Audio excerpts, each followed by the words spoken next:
Algunos de ustedes han estado orando por mí, han sido muy cariñosos, muy amables, me han mandado mensajes, me han llamado, algunos han querido ir a verme y todo lo demás. Entré al hospital el jueves de la semana antepasada, estuve 5 días, voy a hablar un poquitito de eso aquí, porque aprendí algunas cosas. ¿Ah? El Señor nunca hace cosas en vanos en sus hijos. Siempre hay un propósito, aunque sea difícil. Siempre hay un propósito. Y es muchas veces en la dificultad que Él hace que nosotros crezcamos en la fe. No nos gusta, Queremos estar cómodos. Si usted es como el pastor Leo, usted quiere estar cómodo. No, déjeme aquí, estoy bien. No, pero el Señor tiene maneras. No nos quiere castigar. Esa no es la intención de Dios. Dios nos quiere enseñar para que sigamos creciendo en la fe. Eso es lo importante, porque eso es eterno. La comodidad no es eterna. ¿Okay? Cuando estemos en casa, ya lleguemos a casa, bueno, va a ser otra cosa. Pero aquí en la tierra, Dios no está para que estemos cómodos. Él está para que nosotros aprendamos a crecer en la fe. Amén. Amén. Le voy a pedir que por favor abra su Biblia en el libro de Segunda de Reyes, capítulo 21. Llegamos a un punto crucial. Ya saben ustedes que comenzamos la historia hace ya 17 semanas. Y llegamos a un punto crucial esta tarde con respecto a lo que está sucediendo en ese entonces, que también nos va a ayudar a entender lo que puede pasar en nuestra vida. Segunda de Reyes, capítulo 21, versículo 1 al 15, y es sumamente importante que usted me siga, porque vamos a ver algo que sucedió y creo que nos va a ayudar muchísimo a lo que también puede llegar a suceder en nuestras propias vidas aquí en el siglo XXI. Señor, tu palabra es bendecida, abre nuestros ojos, abre nuestros oídos, ayúdanos que por los siguientes minutos, Señor, podamos tener un corazón abierto, una mente despejada para poder entender y recibir tu palabra y no solamente entenderla y recibirla, pero aplicarla en nuestro diario y caminar contigo. Gracias, Señor, te honramos en el nombre de Jesús. Amén. He titulado este mensaje, Nuestras decisiones tienen consecuencias. Hermanos, nuestras decisiones siempre van a tener consecuencias, siempre. Unas buenas consecuencias, otras malas consecuencias, dependiendo de nuestras decisiones. El escritor norteamericano Robert Frost escribió un poema acerca de las decisiones que tomamos en la vida. Y él describe a un viajero que llega a una encrucijada en el camino y tiene que decidir cuál de los dos caminos va a tomar. Por fin este hombre escoge y el poema concluye con las siguientes palabras. Escuche. Algún día estaré diciendo con un suspiro, cuando muchos años hayan pasado, que dos caminos divergían en el bosque y yo tomé el menos transitado, y eso ha hecho toda la diferencia. Las decisiones que nosotros tomamos siempre van a tener consecuencias, ya sean buenas o malas. Siempre van a haber consecuencias por las decisiones que nosotros tomamos, siempre. Y hoy llegamos a un lugar en la Escritura que nos va a enseñar y vamos a ver cómo un profeta y cómo una nación toman decisiones importantes. Y aunque Dios les prometió a Abraham y a Moisés que Él mostraría su amor a todo su pueblo de Israel y los llamaría a su regreso a sí mismo, vemos también que hubieron cosas aquí en este pueblo, el pueblo de Israel, donde ellos tomaron decisiones que fueron fatales, realmente impactaron la vida, no solamente personalmente, pero también la vida de todo el pueblo de Dios. Hemos hablado varias veces de que Israel estaba dividido, se dividió en dos. Vemos que Israel estaba en el norte y ahora había sido invadido por Asiria desde el 722. Y después en el sur vemos a Judá, dos naciones en vez de una, divididas, más débiles. Y vemos algo que sucede. ¿Qué es lo que está sucediendo en el sur? Porque esto es lo que vamos a ver, tiene que ver con Judá. Por favor, sígame porque esto es muy relevante a lo que voy a hablar esta tarde. La Escritura dice en Segunda de Reyes, capítulo 21, dice, Manasés tenía 12 años cuando subió al trono y reinó en Jerusalén 55 años. Su madre era Hepsiba. Él hizo lo malo a los ojos del Señor y siguió las prácticas detestables de las naciones paganas que el Señor había expulsado de la tierra del paso de los israelitas. Versículo 3 dice, construyó los santuarios paganos que su padre Ezequías había destruido, construyó altares para Baal y levantó un poste dedicado a la diosa Acera, tal como lo había hecho el rey Acab de Israel. También se inclinó ante todos los poderes de los cielos y les rindió culto. Versículo 4 dice, construyó altares paganos dentro del templo del Señor, el lugar sobre el cual el Señor había dicho, mi nombre permanecerá en Jerusalén para siempre. Construyó estos altares para todos los poderes de los cielos en ambos atrios del templo del Señor. Manasés también sacrificó a su propio hijo en el fuego. Practicó la hechicería, la adivinación y consultó a los mediums, lo dije mal, y los videntes. Hizo muchas cosas perversas a los ojos del Señor y con eso provocó su enojo. Incluso Manasés hizo una imagen tallada de la diosa Acera y la colocó en el templo en el mismo lugar donde el Señor le había dicho a David y a su hijo Salomón, mi nombre será honrado para siempre en este templo y en Jerusalén, la ciudad que se escogió entre todas las tribus de Israel. Si los israelitas se aseguran de obedecer mis mandatos, todas las leyes que mi siervo Moisés les dio, yo no los expulsaré de esa tierra que les di a sus antepasados. Sin embargo, la gente se negó a escuchar y Manasés le llevó a cometer cosas aún peores que las habían hecho las naciones paganas que el Señor había destruido cuando el pueblo de Israel entró en la tierra. El versículo 10 dice, luego el Señor dijo por medio de sus siervos, los profetas, el rey Manasés de Judá ha hecho muchas cosas detestables, es aún más perverso que los amorreos, quienes vivían en esta tierra antes que Israel. Él hizo que la gente de Judá pecara con sus ídolos. Entonces esto es lo que el Señor Dios de Israel dice, traeré tanto desastre sobre Jerusalén y Judá que los oídos de quienes lo oigan se estremecerán de horror. Juzgaré a Israel con el mismo criterio que usé para juzgar a Samaria y con la misma medida que usé con la familia de Acab. Barreré por completo la gente de Jerusalén como cuando uno limpia un plato y lo pone boca abajo. Incluso rechazaré el remanente de mi pueblo que haya quedado y lo entregaré como botín a sus enemigos. Pues han cometido gran maldad a mis ojos y me han hecho enojar desde que sus antepasados salieron de Egipto. Finalmente dice, Manasés también asesinó a mucha gente inocente a tal punto que Jerusalén se llenó de sangre inocente de un extremo a otro. Eso fue además del pecado que hizo cometer a los habitantes de Judá, al inducirlos a hacer lo malo a los ojos del Señor. Cuando yo leo esta escritura, yo pienso en este país. Desde 1973, cuando se pasó la ley de Roe versus Wade, de el aborto. El aborto en 1973 en este país de los Estados Unidos se convirtió en algo legal. Y desde entonces, de 1973, más de 50 millones de bebés han sido asesinados. Entonces, cuando leemos las Escrituras, especialmente cuando se trata del Antiguo Testamento, tenemos que ponerlo en el contexto. Tenemos que saber a quién está hablando y a quién se le está hablando.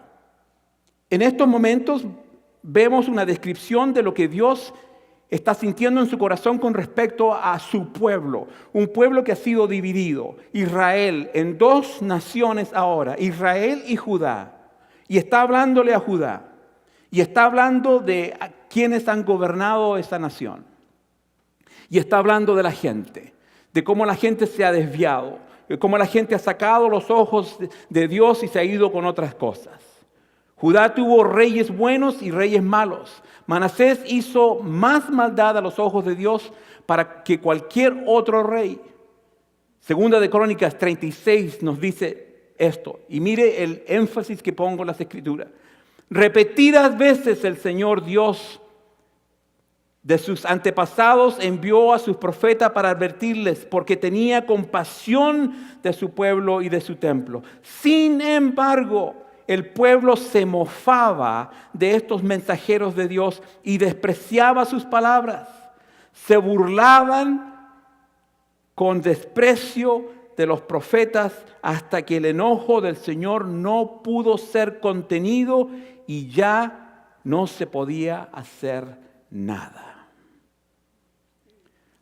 Hermanos, a veces nosotros nos desviamos y hacemos cosas que no deberíamos hacer, que están en contra de la voluntad de Dios, y nada sucede en nuestra vida. Y decimos, wow, no pasó nada, como que me salí con la mía, hice algo malo y no me pasó nada. ¿Ah? ¿O soy el único? Dios no se dio cuenta. Y creemos que, hey, estamos bien. Pero tarde o temprano van a haber consecuencias por nuestras acciones. Siempre va a haber una consecuencia por nuestras acciones. Le conté que entré al hospital y me di cuenta, the big baby that I am. I'm a big baby. Y escogí el mejor tiempo para llegar al hospital. Porque todo estaba lleno. Ustedes saben, mucha gente estaba enferma con este flu, que yo veo que cada año hay algo más, hay algo nuevo. Siempre lo he dicho y lo voy a seguir diciendo porque va a seguir sucediendo. Y lleno todo. Yo quería mi pieza, mi cuarto para mí mismo. Hey, mi nombre es Leo Castro. Eso debería ser suficiente para que usted me diera un cuarto para mí solo. Yeah, right. Y me tocó un hombre, el primer compañero de cuarto, porque estuve 5 días ahí. Parecía uno de esos vaqueros de los tiempos antiguos en los Estados Unidos. Y era un hombre que trataba a las enfermeras pésimo, pésimo. Yo le iba a dar uno de estos. Le iba a dar 5 dedos, pero cerrados. Trataba a las enfermeras muy mal. Era un hombre con muy mal humor, y lo transfirieron a otro lugar. No me acuerdo exactamente lo que estaba sucediendo con él, pero no estaba bien el hombre. Tenía diálisis para los riñones. Estaba en muy malas condiciones. El segundo hombre que me tocó hablé con él, Sean, un drogadicto, alcohólico, y hablamos, y yo le hablé del Señor a él. Y él entró con no que era su esposa, pero su mujer, y la mujer se desmayaba en el teléfono porque estaba borracha. Los dos en emergencia, los dos en el hospital, porque habían hecho decisiones pésimas con sus vidas. Estaban en drogas, estaban en alcohol y estaban en el hospital los dos. Muy mal, muy mal. Y él se fue del hospital. Dijo, yeah, I'm done. No quiero saber nada más, me voy. El tercero era un carácter. He's a big character, un hombre muy chistoso. Pero llega al hospital con neumonía. El hombre ¿qué no tenía el hombre? Tenía fracturado la columna vertebral en 2 lugares, se la habían cerrado, tenía neumonía, tenía una tos. Yo descansé como ángel ahí, yeah, right. Su esposa chocó el auto antes de que ella venía por un lugar, chocó el auto, destruyó todo el auto. El hombre tenía un corazón artificial. Entonces usted le pone el asunto para escuchar el corazón, usted no le encuentra latido. Él tiene un motor adentro. No tiene un latido de corazón. Y tiene baterías, su corazón artificial tenía baterías aquí. Era increíble. Y el hombre se lo llevaron de emergencia a Sacramento en un avión. Pero pude hablarle a él del Señor. Pero ¿qué pasa? ¿Qué quiero decir con esto? A veces nosotros heredamos ciertas cosas en nuestra vida que no tenemos control. A lo mejor podemos heredar algo de nuestro padre. El padre tenía algún problema con el corazón o qué sé yo. No podemos hacer absolutamente nada. Pero hay ciertas cosas que nosotros tenemos control. Hay decisiones que nosotros hacemos que van a impactar nuestro futuro. Nuestro presente puede impactar nuestro futuro, pero todo depende de las decisiones que nosotros estamos haciendo. Y de eso es lo que estamos hablando aquí. Aquí vemos al pueblo de Israel que no le escuchó a Dios. El país se dividió, la nación se dividió en dos lugares, consecuentemente se puso más débil. Y lo mismo puede suceder con nosotros. Si las decisiones que nosotros hacemos no son buenas, van a haber consecuencias en nuestra vida. De los últimos 6 reyes de Judá, solo Josías fue bueno. Josías empezó a reinar a los 8 años. Dios no podía continuar bendiciendo a Judá. No podía porque la voz, el mensaje que él le mandaba a otras naciones era: mira, estos se están portando mal y tú los sigues bendiciendo. Dios nunca va a bendecir algo que va en contra de su voluntad. Y Dios le advierte a Judá del exilio, pero también por medio del profeta Ezequiel promete cumplir su propósito de que todas las naciones conocerán a Dios. En Ezequiel capítulo 36, versículo 23 leemos lo siguiente. Dice Dios: mostraré cuán santo es mi gran nombre, el nombre que deshonraron entre las naciones, cuando revele mi santidad por medio de ustedes ante los ojos de las naciones, dice el Señor soberano. Entonces ellas sabrán que yo soy el Señor. Palabra clave es mostraré, futuro. Lo hizo con Israel y lo está a punto de hacer con nosotros. Mostraré. Eso es una promesa. Cuando Dios dice algo como eso, mostraré, yo les haré saber, ustedes verán, eso es una promesa. Délo por hecho, porque Dios es un Dios de promesas. Y a veces nosotros cuando decimos, oh, esa promesa es para mí, también tenemos que incluir lo que es un poco delicado. Y esta es una promesa delicada, porque dice, yo les voy a mostrar que mi nombre es santo. Yo creo que lo que está sucediendo, no solamente en los Estados Unidos, pero a través del mundo, tiene que ver con que Dios en su paciencia nos está diciendo, hey, despiértate, especialmente nosotros sus hijos. Porque a veces nosotros buscamos excusas porque queremos estar cómodos. Y usted como el pastor Leo, queremos estar cómodos. Y creemos muchas veces que esa es la prioridad número 1 para nosotros. Y Dios no está de acuerdo con... Él no se preocupa de nuestra comodidad. Él se preocupa de nuestra santidad. Entonces tenemos que tener cuidado. Dios siempre va a cumplir su propósito, pero nuestras decisiones siempre van a tener consecuencias. Si hacemos la voluntad de Dios y le obedecemos, Él va a bendecir. Si no obedecemos, va a venir miseria a nuestras vidas. Porque Dios nunca va a bendecir algo que va en contra de su voluntad. Y a veces nosotros queremos eso. A mí me encantan, no sé si ustedes como yo, pero me encantan, hay unos duraznos en lata, Del Monte. ¿Los ha visto? En jugo, partidos en mitad. Y hay otra cosa más que a mí es como si es la crema. Y creo que es de México. Y dice crema. Y pone duraznos con crema. Eso es, como diría la famosa filósofa Erika Mejía, sí es de Dios. Imagínese usted que todo lo que comiéramos fueran duraznos con crema mexicana. ¿Cómo estaríamos? Entonces a veces hacemos cosas y queremos bendiciones, hacemos cosas que van en contra de la voluntad de Dios y todavía queremos las bendiciones de Dios, pero así no trabaja la cosa. Dios quiere que nosotros tengamos esto en mente. A veces, escuche esto, a veces queremos llegar a la cima de la montaña con una mochila que solo nos permite llegar a la mitad del camino. A veces queremos llegar a la cima de la montaña con una mochila que solo nos permite llegar a la mitad del camino. Mire lo que sucedió con el pueblo de Israel. 1. Dios levantó a los babilonios para juzgar al pecaminoso reino del sur, Judá. 2. Los babilonios conquistaron a los asirios y destruyeron Jerusalén y Judá en 586, llevando a los prisioneros al exilio.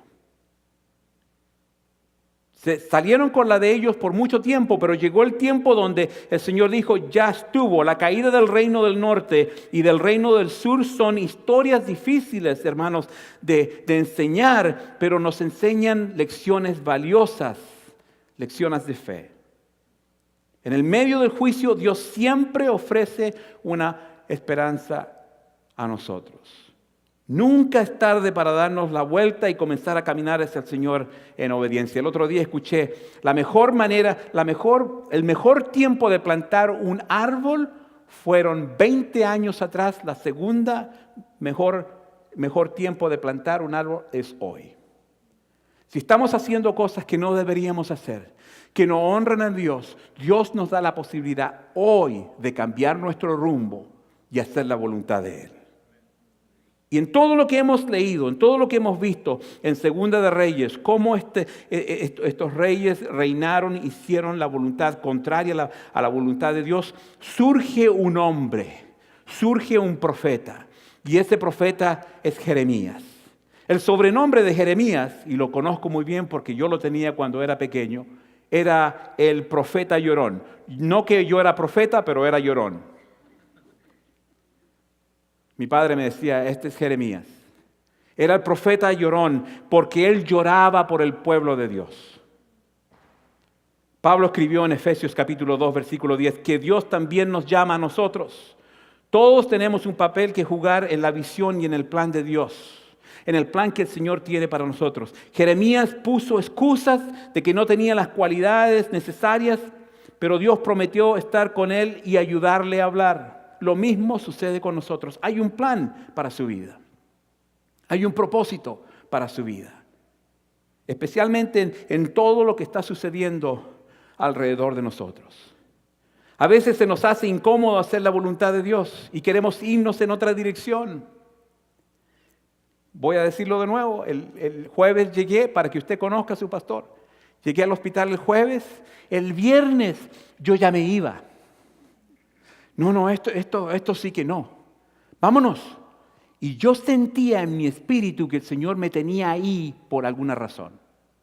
Pero estaba incómodo yo. No, mira la cama, esto no. Mejor me voy a casa y ahí hago tu voluntad. ¿Ah? No, y yo asusté a mi esposa y a mi hijo. Los asusté porque yo ya dije, ya me voy, vámonos. Y el Señor a través de la oración, porque fue por eso que puse en Facebook, porque necesitaba oración, porque Leo Castro quería hacer de las suyas. Pero yo estoy seguro que la razón que yo pude soportar 5 días sin dormir fue por las oraciones de ustedes. Se lo aseguro, de eso se lo aseguro. Porque mi naturaleza dice, no, pues vámonos, que esto no es de Dios. ¿Me entiende? Queremos salirlos con las nuestras, queremos hacer las cosas. Te voy a servir, Señor, con tal y que esté en mi plan, en mi agenda, en mi horario, a mi manera. Tenemos el síndrome de Frank Sinatra. I did it my way. Ahora, ¿cuál es el contraste de este asunto? Por favor, vaya conmigo algunos libros más allá de Segunda de Reyes, Job, capítulo 2. Y concluyo con esto. Job, capítulo 2. Usted sabe la historia. Este es el contraste de lo que hemos visto en Segunda de Reyes, capítulo 21. Usted conoce la historia.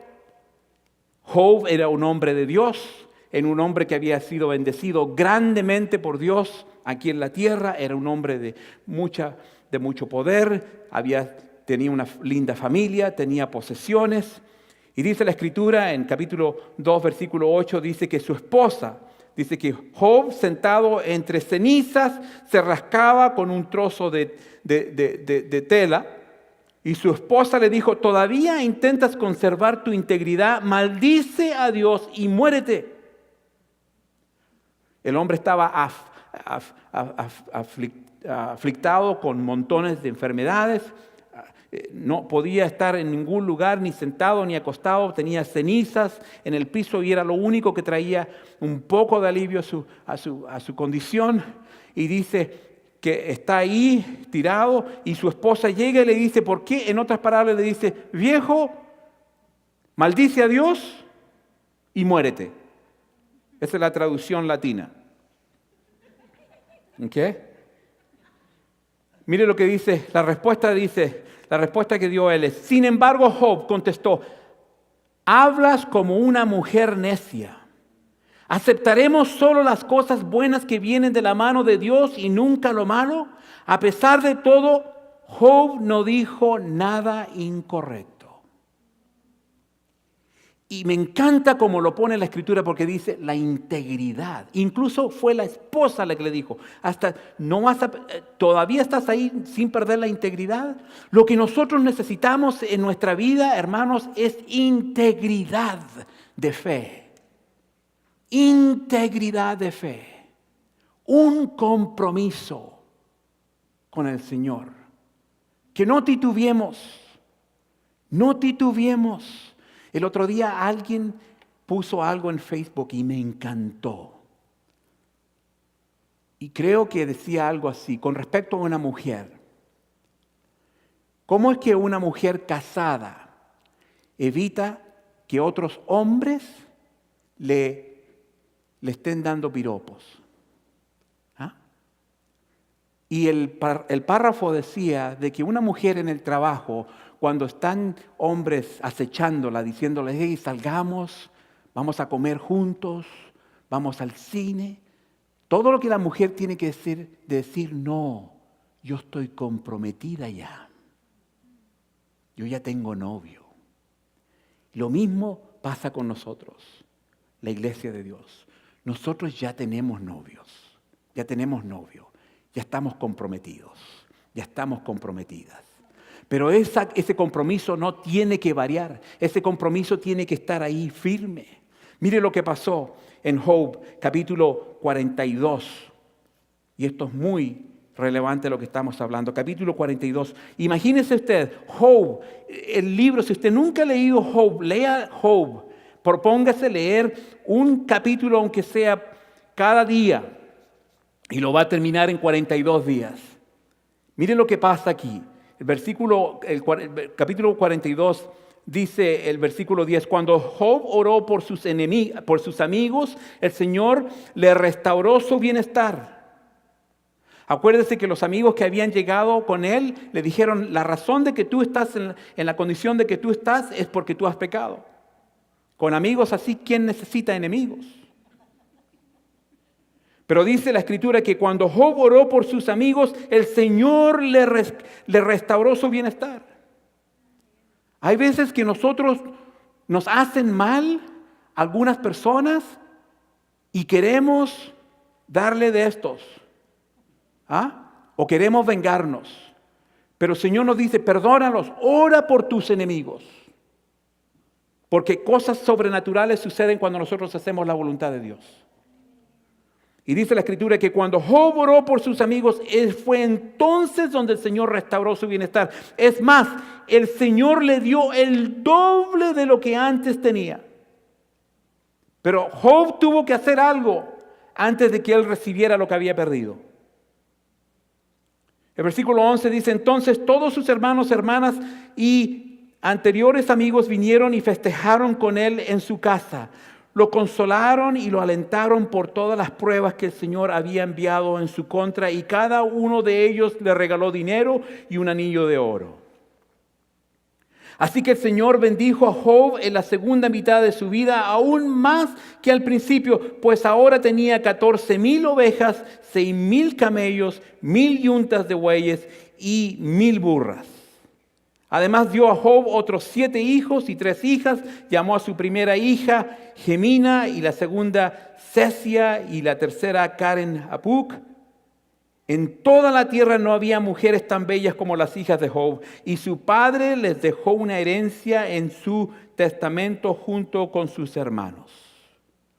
Y el versículo 16 y el 17 es lo mejor. Dice, después de esto, Job vivió 140 años y pudo ver a 4 generaciones de sus hijos y nietos. Luego murió siendo muy anciano, después de vivir una vida larga y plena. Hermanos, yo creo que este nuevo año es un nuevo año de nuevas oportunidades para nosotros. Y si usted me conoce ya, usted sabe que no soy muy dado a las New Year's Resolutions. Yo creo que las resoluciones se tienen que hacer todos los días en nuestra vida. Pero so what? Este es un nuevo año, es un año donde nosotros tenemos que tomar la rienda de lo que nosotros podemos hacer y lo que no podemos hacer, dejárselo al Señor. ¿Me entiende? Hay ciertas cosas que nosotros tenemos que hacer. Él requiere ciertas cosas. Cristianidad no se trata de estar ahí con los brazos cruzados sin hacer ninguna cosa. Nosotros tenemos que ejercer nuestra fe. Tenemos que ejercer nuestra fe. Tenemos que invertir nuestro tiempo. O usted desperdicia su tiempo o lo invierte. Lo mismo con el dinero. O usted desperdicia su dinero o lo invierte. Lo mismo con sus talentos. O usted desperdicia su talento o lo invierte. Usted desperdicia el llamado del Señor o lo invierte. Es serio. Porque cada uno de nosotros, querámoslo o no, vamos a tener que dar respuesta por lo que el Señor nos ha dado.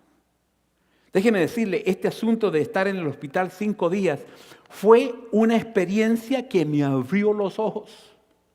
Porque la mayoría del tiempo yo estoy en el otro lado de la cama. ¿Me entiende? Estoy siempre yendo al hospital a ver, hey, fulano de tal está enfermo. Hey, fulano de tal, ya esto y lo otro. Vamos a orar.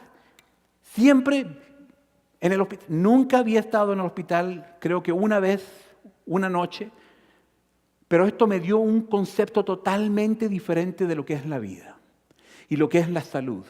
Y lo que el Señor me ha dado.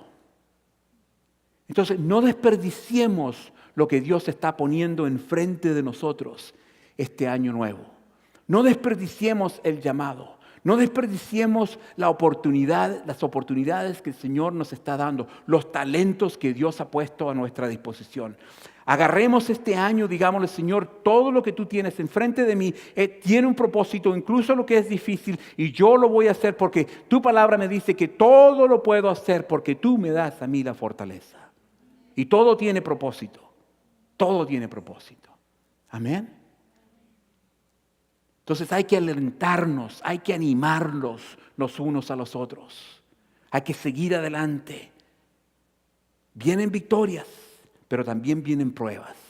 Y lo bueno es que nosotros nos tenemos los unos a los otros. Si yo no hubiese tenido el respaldo de ustedes, olvídese. Olvídese. Pero yo sabía que muchos estaban orando. Y esa fue la razón que me quedé. Sentí en mi espíritu, el Señor dice, ¿sabes qué? Quédate, tranquilito, tranquilito. Ahí se me queda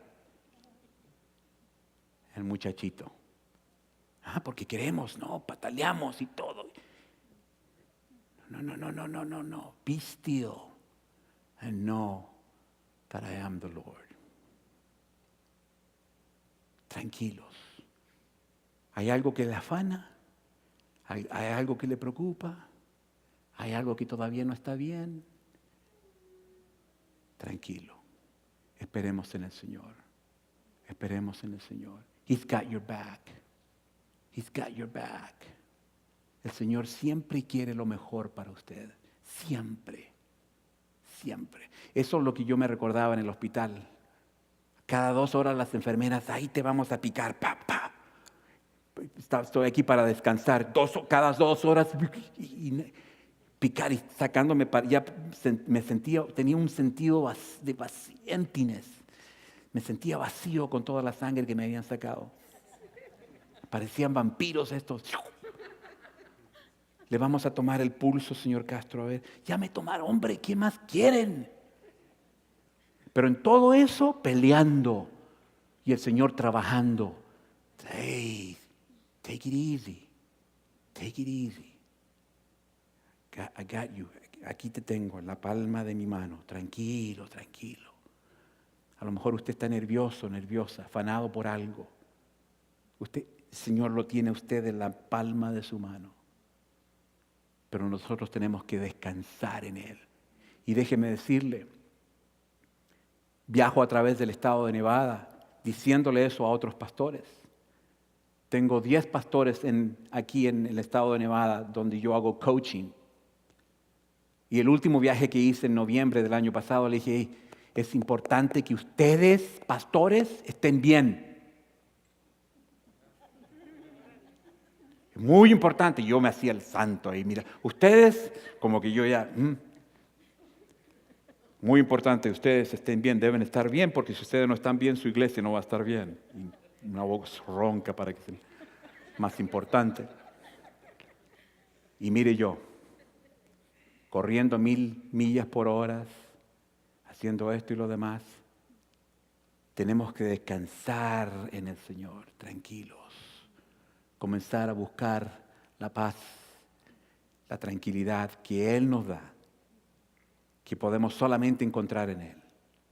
Su palabra de Dios dice que Él es el que nos da su paz, una paz que no se puede describir, una paz que sobrepasa todo entendimiento, una paz sobrenatural. Porque yo estando en el hospital, pregúntele a mi esposa y a algunos de ustedes que ya me conocen, yo ya, vámonos. ¿Por qué? Porque muchas veces queremos hacer lo que nosotros creemos que debemos hacer. Pero no, Dios dice, tranquilo, que aún en esto que es difícil, yo te tengo en la palma de mi mano. Yo te tengo en la palma de mi mano. No he sacado mis ojos de ti. Yo sé lo que está sucediendo. Sé lo que va a suceder. Tranquilo. Pruebas del corazón, pruebas de pulmones, pruebas de esto, pruebas de lo demás. Está todo bien. Y uno se pone sospechoso. Está todo bien, ¿y por qué estoy aquí? Tranquilo. Entonces este año, hermano, que comenzar, mira, ya se nos va enero. Estamos un día más cerca de llegar a casa.